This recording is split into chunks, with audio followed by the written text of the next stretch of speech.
Hey y'all, my name is Miss A, and I am that tattooed art teacher. I know art history is kind of a niche subject that a lot of students and teachers struggle to find credible resources for. So, I'm starting this channel to help break down everything you need to know on all 250 artworks from College Board's art history curriculum. And what makes me credible to teach it? I'm a high school studio art and AP art history teacher with 8 years of experience under my belt and a bachelor's degree in art history from Trinity University. With a 90% success rate for my students earning a 3 or higher on their AP art history exams in all my years of teaching, I'm confident I can help you do the same. So, whether you're tired of reading Khan Academy articles and listening to their museum whispers, or you're just interested in learning more about the history and hidden symbolism of different artworks and architecture, this is your one stop shop for it all. Welcome to episode 1. Before we get into the nitty gritty of our first artworks, I wanted to first address how we look at and examine art. For AP Art History, there are 4 specific categories of information they want you to examine. Understanding these 4 categories will help you decipher some of the verbiage College Board uses in their long and short form free response questions, or FRQs, as well as their MCQs, multiple choice questions. Once you understand the 4 different categories of information, it'll be easy to organize your notes for each artwork as well. I use a template called FFCC notes that I'll have available in the information below. First off, it's important to note we always want to look at the works from their own contemporary context, not our contemporary context, but their work's original context. What did it look like originally? How did the people who built it use the piece? Where was it originally displayed and created for, etc.? Think of the work in terms of its initial creation and the people who would have made and or used it then, not the way we interpret the same image or structure from our present societal understanding. So, that being said, let's jump into the 4 categories I mentioned earlier. They are form, function, content, and context, or FFCC. The first and simplest aspect we look at is the form, the first F in FFCC. This is something also referred to as formal elements in some of College Board's multiple choice and free response questions. All that form is asking for is, what does it look like? Purely from a visual standpoint, describe what you can see. How is it laid out in terms of composition for paintings or layouts, blueprints for architecture? What is it made out of? What colors are used and where? Where are the figures arranged? What subjects does it appear to depict? Describe what the artifact looks like to someone who hasn't ever seen it. If you have a background in art, consider the art elements. Look at the lines, shapes, colors, textures, space, forms, and values. For the sake of understanding, let's take a look at a modern day living room as our case study for analyzing a work.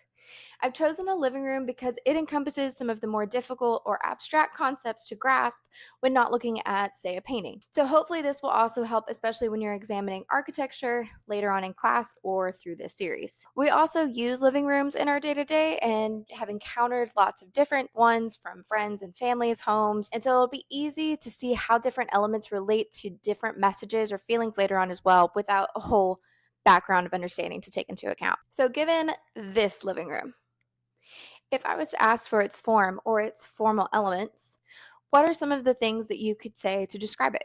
Specifically, paint a visual picture. If I personally was to describe its form, I might say something like, this living room is spacious and bathed in natural light from nearly floor to ceiling arched windows that fill both exterior walls. It leads directly into the kitchen space without any walls to divide the 2 rooms. The walls are painted with a neutral tan or warm sand color, with a similar color mirrored in the roughly hewn brick of the back wall of the kitchen. The ceilings are tall, upwards of 15 feet, allowing for 4 oversized chandeliers to hang over the space. The wooden floor also mimics the color scheme on the walls, appearing to be a white oak or something similar. And I could go on, but you get the general idea of what is included in form. You could talk about contrasting textures or colors as well, but stick purely to visual elements. What can you see just with the uninformed eye? Don't try to make any assumptions about what any of these materials or arrangements mean just yet, or identify any figures. The next F in our FFCC is function. This is more or less straightforward. Simply put, how was the work used in its contemporary context? For a modern day living room, this is fairly easy to determine since we're experiencing it firsthand. The function of this room is to be a casual gathering place within a home for the family or individuals who live here to relax and socialize. It might also be used for entertaining guests. For your temples and churches throughout history, again, fairly straightforward. They're used as places of worship for whatever given deity is being honored there. But it's also a place where people can demonstrate their piety and their devotion. When it comes to paintings, however, function becomes less clear. Take, for example, a personal favorite of mine, the Arnolfini portrait, painted by Jan van Eyck in 1434 CE. The painting itself has several mysterious elements, like the inscription on the back wall, the woman's gathered skirts, the reflection of the painter and another figure in the mirror on the back wall. Is this painting meant to commemorate a marriage ceremony? Does it memorialize a deceased spouse? Is it purely decorative?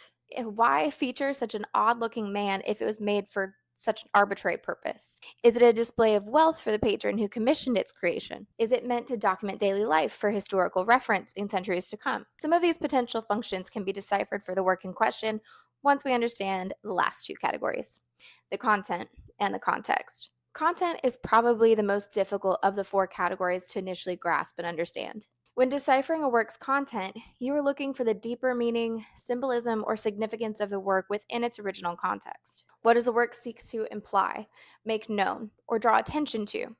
This could be in the level of a visual whisper, with small details that might be overlooked, or as a shout with clear inscriptions, focal points, and large obvious symbols. Looking again at our living room example, the content would come from our interpretation of the people who live there and what we know of the time period in which it was likely being used. Considering the fact we know this to be a roughly contemporary living room design, i.e. now, let's play detective. What would you assume about the people living here if you just walked into the room? How many people do you think live here?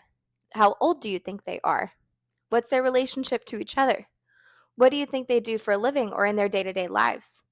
Do children live here? Why or why not? Do they have any pets? What kind of pets might they have? Use visual cues in the room to try and create a backstory for the residents. My content section of my notes for this work might be as follows.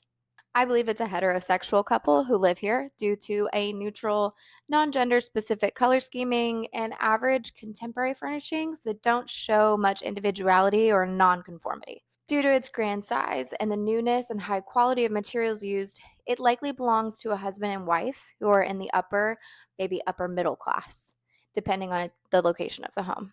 Both husband and wife may work, which is representative of the equal opportunities in this society and greater earning potential for this family as a whole, which allows for such a spacious construction. They're likely childless or have grown children that don't live with them anymore, based on the orderly nature of the couch pillows and the cleanliness of the rest of the room.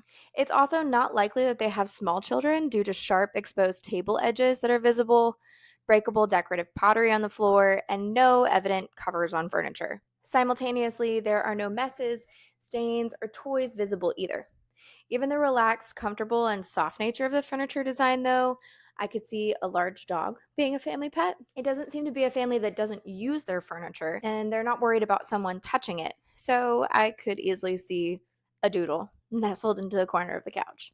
When analyzing paintings and sculpture, all of your symbolism notes should fall under content. What do the colors or materials of different figures' dress mean about the wearer or the situation? What is the figure seen holding, and what does that tell us about their identity? Because of the sheer size of the work, what is the artist trying to convey to the audience, etc. Any interpretation that's made about the meaning of the work that isn't explicitly spelled out falls under content.